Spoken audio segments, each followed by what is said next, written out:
Flamingo മിസൈൽസിനെ കുറിച്ച് അടുത്തിടെ നമ്മൾ ഒരു വീഡിയോയിലൂടെ സംസാരിച്ചതാണ്. 3000 കിലോമീറ്റർ ദൂരപരിധിയുള്ള ഉക്രൈൻ നിർമ്മിതമായ ആഭ്യന്തരമായി നിർമ്മിച്ച ഒരു ക്രൂയിസ് മിസൈൽ. ഇത് മോസ്കോയ്ക്കുണ്ടാക്കുന്ന പ്രശ്നങ്ങൾ, റഷ്യയുടെ യൂറോപ്യൻ ഭൂഖണ്ഡത്തിന്റെ എല്ലാ ഭാഗങ്ങളെയും ആക്രമിക്കാൻ കഴിവുള്ള ഒരു മിസൈൽ സംവിധാനം, ഇതൊക്കെ നമ്മൾ സംസാരിച്ചതാണ്. ഇപ്പോൾ ഇതിൽ പ്രധാനപ്പെട്ട ഒരു വഴിത്തിരിവ് സംഭവിച്ചിരിക്കുകയാണ്. ഉക്രൈൻ സാക്സൺ മിസൈൽസ് എന്ന ഒരു ഷോർട്ട് റേഞ്ച് ബാലിസ്റ്റിക് മിസൈൽ സൃഷ്ടിച്ചിരുന്നു. ആ ഒരു മിസൈലിന്റെ ഉൽപാദനം, പ്രൊഡക്ഷൻ, ഡിസൈൻ ചെയ്യുന്ന സ്ഥലം, ആ മിസൈലിന്റെ ഫ്യൂവൽ എവിടെ നിന്നും ഉണ്ടാക്കുന്നു, അതിന്റെ വാർഹെഡ് എവിടെയാണ് നിർമ്മിക്കുന്നത്, ഇങ്ങനെയുള്ള എല്ലാ ഫാക്ടറീസിനെയും റഷ്യ നശിപ്പിച്ചു ഒറ്റ ദിവസത്തിൽ. ഇപ്പോൾ അതിനെന്താണ് ചെയ്യേണ്ടത്? നമ്മൾ എന്തുകൊണ്ട് ഈ ഒരു ഫാക്ടറിയെ ഡെൻമാർക്കിലേക്ക് മാറ്റാൻ പാടില്ല? ഡെൻമാർക്കിൽ ഞാൻ എൻ്റെ ബ്രാഞ്ച് ഓപ്പൺ ചെയ്യും. ബ്രാഞ്ച് ഓപ്പൺ ചെയ്തിട്ട് അതിനെ ഒരു പ്രൊഡക്ഷൻ ഹബ്ബാക്കി മാറ്റി ഉക്രൈൻ്റെ മിസൈൽസ്, ഉക്രൈൻ്റെ കമ്പനി ഡെൻമാർക്കിൽ നിർമ്മിച്ച് അതിനുശേഷം അതിനെ ഉക്രൈനിലേക്ക് കൊണ്ടുവന്ന് ഇവിടെ നിന്ന് മോസ്കോയിലേക്ക് ഫയർ ചെയ്യാം. ഇങ്ങനെ വളരെ തന്ത്രപരമായ ഒരു പദ്ധതി തയ്യാറാക്കിയിട്ടുണ്ട്. ഇതിനെക്കുറിച്ചാണ് നമ്മൾ അറിയാൻ പോകുന്നത്. റഷ്യ ഡെൻമാർക്കിൽ നിന്നും ഉക്രൈനിയൻ ലേബൽ പതിച്ച ഒരു ക്രൂയിസ് മിസൈൽ ഇങ്ങോട്ട് കൊണ്ടുവന്ന് ഉക്രൈനിൽ വെച്ച് ഫയർ ചെയ്താൽ റഷ്യ ഉക്രൈൻ നേരെ സ്ട്രൈക്ക് ചെയ്യുമോ, അതോ അത് മാനുഫാക്ചർ ചെയ്ത ഡെൻമാർക്കിൽ സ്ട്രൈക്ക് ചെയ്യുമോ? കൺഫ്യൂഷൻ ആണല്ലേ? എല്ലാം ഈ വീഡിയോയിലൂടെ വിശദമായി അറിയാം.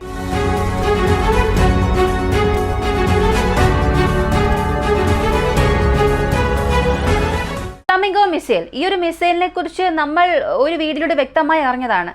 അതിൻ്റെ ടെക്നിക്കൽ സൈഡും അതിന് പുറകിലുള്ള ചില പ്രൊഡക്ഷൻ സീക്രട്സും എല്ലാം അറിഞ്ഞതാണ്.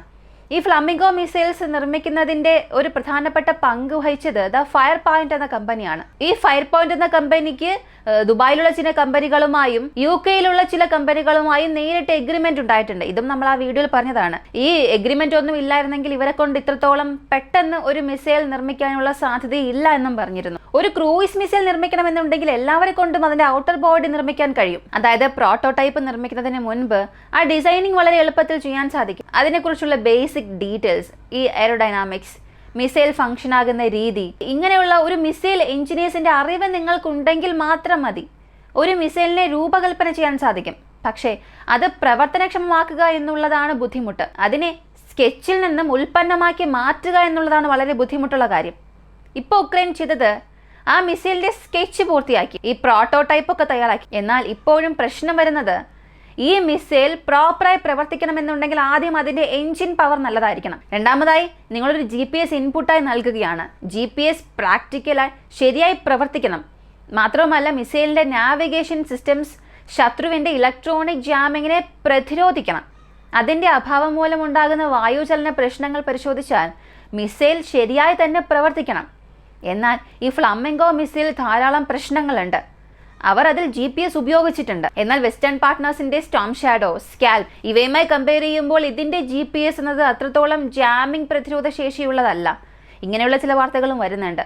വളരെ എളുപ്പത്തിൽ അതിനെ ജാം ചെയ്യാൻ സാധിക്കും.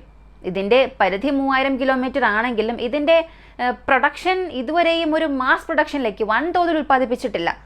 ഒരു 10 മിസൈലുണ്ട്.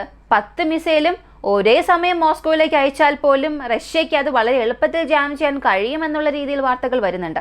അതിനാൽ ഇപ്പോൾ ഉക്രൈനുള്ള ഒരേയൊരു പോംവഴി, നമ്മൾ ഈ ഒരു മിസൈൽ എന്തായാലും അനൗൺസ് ചെയ്തു, നമ്മൾ നിർമ്മിച്ചു, അടുത്ത 2 മാസത്തിൽ ഇത് സീരിയൽ പ്രൊഡക്ഷനിലേക്ക് പോകും, ഇങ്ങനെയുള്ള രീതിയിൽ വലിയ വാർത്തകൾ നമ്മൾ പുറത്ത് വിട്ടു. ഇത് സൈക്കോളജിക്കൽ വാർഫെയറിൽ അവർക്ക് ആവശ്യമായ ഒരു വിജയം നൽകിയിട്ടുണ്ട്. കാരണം ഈ 3000 കിലോമീറ്റർ റേഞ്ച് ഉണ്ടെന്നൊക്കെ പറഞ്ഞപ്പോൾ തന്നെ റഷ്യ അവരുടെ മുഴുവൻ സ്ട്രാറ്റജിയെയും റീഷഫിൾ ചെയ്യേണ്ട ഒരു ആവശ്യകത വരുന്നു എന്നല്ല പറയുന്നത്, ഏകദേശം വന്നു എന്ന് തന്നെയാണ്. അവർ അതിനെക്കുറിച്ച് ചിന്തിക്കാനൊക്കെ തുടങ്ങിയിട്ടുണ്ടാകും. അപ്പോൾ ഇതിന്റെ കോഴ്സ് ഗൈഡൻസ്, അതിന്റെ ഗൈഡൻസ് സിസ്റ്റം അപ്ഗ്രേഡ് ചെയ്യണം. പക്ഷേ അത് ഉക്രൈനിൽ വെച്ച് ചെയ്യാൻ കഴിയില്ല. എന്നാൽ വിദേശ രാജ്യങ്ങളിൽ മറ്റ് സ്ഥലങ്ങളുമില്ല.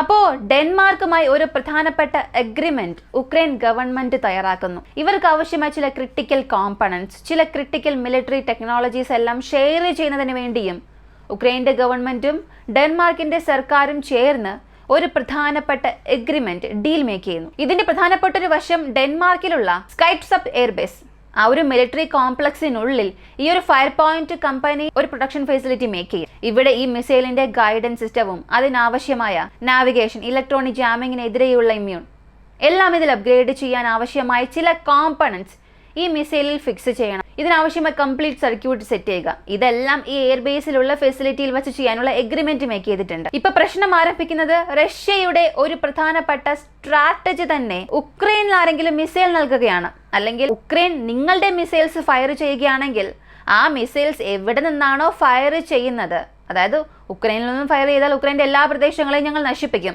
എന്നാൽ ഉക്രൈനെ നേരിട്ട് നിങ്ങൾ സൈനികം സമ്മതിക്കുന്ന സാങ്കേതിക വിദ്യ ഷെയർ ചെയ്താൽ മിസൈൽസ് നൽകുന്നത് മറ്റൊരു ചാപ്റ്റർ. എന്നാൽ മിസൈൽ ടെക്നോളജി ഷെയർ ചെയ്ത് ആ മിസൈൽസ് ഉക്രൈൻ റഷ്യക്കെതിരെ ഫയർ ചെയ്യുകയാണെങ്കിൽ ആ ടെക്നോളജി ഷെയർ ചെയ്ത രാജ്യത്ത് ഞങ്ങൾ സ്ട്രൈക്ക് ചെയ്യും എന്നാണ് പറഞ്ഞത്. ഇതാണ് റഷ്യയുടെ ഡോക്ട്രൈനിലും ഉള്ളത്. ഇപ്പോൾ റീസെൻ്റായി അപ്ഗ്രേഡ് ചെയ്ത ന്യൂക്ലിയർ ഡോക്ട്രൈനിലും ഉള്ളത്. അതനുസരിച്ച് നോക്കിയാൽ ഇപ്പോൾ പ്രാക്ടിക്കലായി ഡെൻമാർക്ക് ഉക്രൈന് ഈ മിലിറ്ററി ടെക്നോളജി ഷെയർ ചെയ്യുന്നുണ്ട്. ഈ മിസൈൽസ് അപ്ഗ്രേഡ് ചെയ്യുന്നതിനും നാവിഗേഷൻ സിസ്റ്റം അപ്ഗ്രേഡ് ചെയ്യുന്നതിനുമുള്ള ഒരു ടെക്നോളജി ഷെയർ ചെയ്യുകയാണെങ്കിൽ ഇത് ആ ഡോക്ട്രൈൻ ബ്രേക്ക് ചെയ്യുന്നത് പോലെയാണ്. ഏകദേശം റഷ്യയുടെ റെസ്പോൺസിനെ തന്നെ ട്രിഗർ ചെയ്യും. പക്ഷേ അതത്ര സാധാരണമായ ഒരു കാര്യവുമല്ല. ഇപ്പോൾ അടുത്തിടെയായി റഷ്യക്ക് ഒരുപാട് വിജയം ഉക്രൈനിൽ ലഭിക്കുന്നുണ്ട്. ഒരുപാട് സ്ഥലങ്ങൾ അവർ വിജയിച്ചു വരികയാണ്. ഒരുപാട് പ്രവശ്യ പിടിച്ചെടുക്കുന്നുണ്ട്. മുൻപ് ഉണ്ടായിരുന്നതിൽ നിന്നും 2025 അവർ വേഗത്തിൽ മുന്നേറുന്നുണ്ട്. അപ്പോൾ ഈ ഒരു സാഹചര്യത്തിൽ ഡെൻമാർക്കിൽ ചെന്ന് സ്ട്രൈക്ക് ചെയ്താൽ അത് റഷ്യക്ക് വലിയൊരു ബാക്ക് ഫയർ ആയി മാറും. കാരണം ഡെൻമാർക്കിൽ ഒരു സ്ട്രൈക്ക് നടത്തുക എന്നുള്ളതും മുഴുവൻ നാറ്റോയെ യുദ്ധത്തിനായി വിളിക്കുക എന്നുള്ളതും ഒന്ന് തന്നെയാണ്. ആ തെറ്റൊരിക്കലും റഷ്യ ചെയ്യുകയില്ല. പക്ഷേ റഷ്യ ഇതിന് എങ്ങനെ റെസ്പോൺസ് കൊടുക്കും? ഒരു പക്ഷേ ഫ്ലമിംഗോ മിസൈൽസ് വന്നാൽ ഇതിന് റെസ്പോൺസായി റഷ്യ ചെയ്യുന്നത് നിപ്രോ റിവറിന് ചുറ്റുമുള്ള ഈ ബ്രിഡ്ജസിനെല്ലാം സ്ട്രൈക്ക് ചെയ്യും. ഇതുവരെയും സംഭവിച്ച കാര്യങ്ങളൊക്കെ എടുത്തു നോക്കിയാൽ റഷ്യ അങ്ങനെ ഒട്ടുമിക്ക പാലങ്ങളൊന്നും തകർത്തിട്ടില്ല. ഈ ഒക്കുപ്പൈഡ് പ്രദേശങ്ങളിലേക്ക് സപ്ലൈസ് വരുന്ന ചില ക്രിട്ടിക്കൽ ബ്രിഡ്ജസ് മാത്രമാണ് സ്ട്രൈക്ക് ചെയ്തിട്ടുള്ളത്.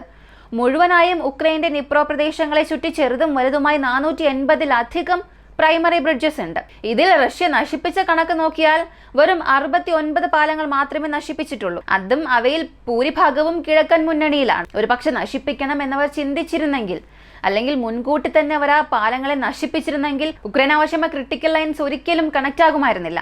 പക്ഷേ എന്തുകൊണ്ട് ഇത് റഷ്യ ചെയ്തില്ല എന്നുള്ളത് അവർക്ക് മാത്രമേ അറിയൂ. പുടിൻ അവരുടെ തന്ത്രം പിന്തുടരുന്നവർക്ക്, അല്ലെങ്കിൽ ഈ തന്ത്രങ്ങളെല്ലാം രൂപകൽപ്പന ചെയ്യുന്നവർക്ക് മാത്രമേ അറിയൂ അവർ എന്തുകൊണ്ട് ഈ പാലങ്ങളെ ഒന്നും തകർത്തില്ല എന്നുള്ളത്. വളരെ എളുപ്പത്തിൽ തന്നെ ഈ ബ്രിഡ്ജസിനെ നശിപ്പിച്ചിരുന്നെങ്കിൽ ഉക്രൈനെ കൊണ്ട് ആ സ്ഥലത്ത് പിന്നെ കമ്മ്യൂണിക്കേറ്റ് ചെയ്യാനേ കഴിയില്ലായിരുന്നു. കാരണം അവർക്ക് എയർ ഡ്രോപ്പ് ചെയ്യേണ്ട ഫെസിലിറ്റി പോലും ഇല്ല. അങ്ങനെയുള്ളപ്പോൾ റഷ്യ ഈ ബ്രിഡ്ജസിനെ ആക്രമിക്കാതെ മാറ്റിവെച്ചത്, വിട്ടുവെച്ചത് എന്തുകൊണ്ടാണെന്ന് ഇപ്പോൾ പോലും അറിയില്ല. അതുപോലെ ഈ ബ്രിഡ്ജസിനെ റഷ്യ നശിപ്പിച്ചിരുന്നെങ്കിൽ സ്ട്രാറ്റജിക്കലി അവർക്കതൊരു നേട്ടമായി തന്നെ മാറും. അതായത് ഈ റിവർ മുറിച്ചു കടന്നു വരാൻ ഞാൻ ആഗ്രഹിക്കുന്നില്ല, ഇതുവരെയും എനിക്ക് മതി എന്ന രീതിയിൽ പറയാതെ പറയുന്നത് പോലെ അത് ചെയ്തിരിക്കാൻ സാധിക്കുമായിരുന്നു. പക്ഷെ അതും അവർ ചെയ്തില്ല. ശരി, ഈ ബ്രിഡ്ജസിനെ നശിപ്പിക്കുന്നത് മറ്റൊരു കാര്യം. എന്തുകൊണ്ടാണ് ഉക്രൈൻ ഇപ്പോൾ ഇങ്ങനൊരു തീരുമാനം എടുത്തത്? ഇത്രത്തോളം മോശമായ തീരുമാനം എടുക്കണമെന്നുണ്ടെങ്കിൽ, അതായത് ഡെൻമാർക്കിലേക്ക് അവിടെ പ്രൊഡക്ഷൻ ഫെസിലിറ്റി മൂവ് ചെയ്യണം എന്ന രീതിയിൽ ഒരു തീരുമാനം എടുത്തെങ്കിൽ അതിന് തക്കതായ എന്ത് പ്രശ്നമാണ് റഷ്യ അവർക്ക് നൽകിയതെന്ന് ചോദിച്ചാൽ ഒന്നോ രണ്ടോ അല്ല, 3 കാര്യങ്ങൾ ഒറ്റ ദിവസത്തിൽ ചെയ്തിട്ടുണ്ട്. സാപ്സിൻ എന്ന ഒരു മിസൈൽ സിസ്റ്റം ഉണ്ട്. ഈ ഫ്ലമിംഗോയ്ക്ക് മുൻപ് ഒരു പ്രധാനപ്പെട്ട ടോപ്പിക്കായി മാറിയത് ഇതാണ്. ATACMSന് ഈക്വൽ എന്ന രീതിയിലാണ് ഉക്രൈൻ ഇത് പ്രൊജക്ട് ചെയ്തത്. ഇതിൽ പ്രശ്നം ആരംഭിച്ചത് ഈ മിസൈലിന് ഫ്യൂവൽ ആവശ്യമാണ്, ഈ മിസൈലിന് ഓപ്പറേറ്റ് ആകാൻ ആവശ്യമായ മെറ്റാലിക് സ്ട്രക്ചർ വേണം, അതുപോലെ ഈ മിസൈലിന് ആവശ്യമായ വാർഹെഡ് തയ്യാറാക്കണം.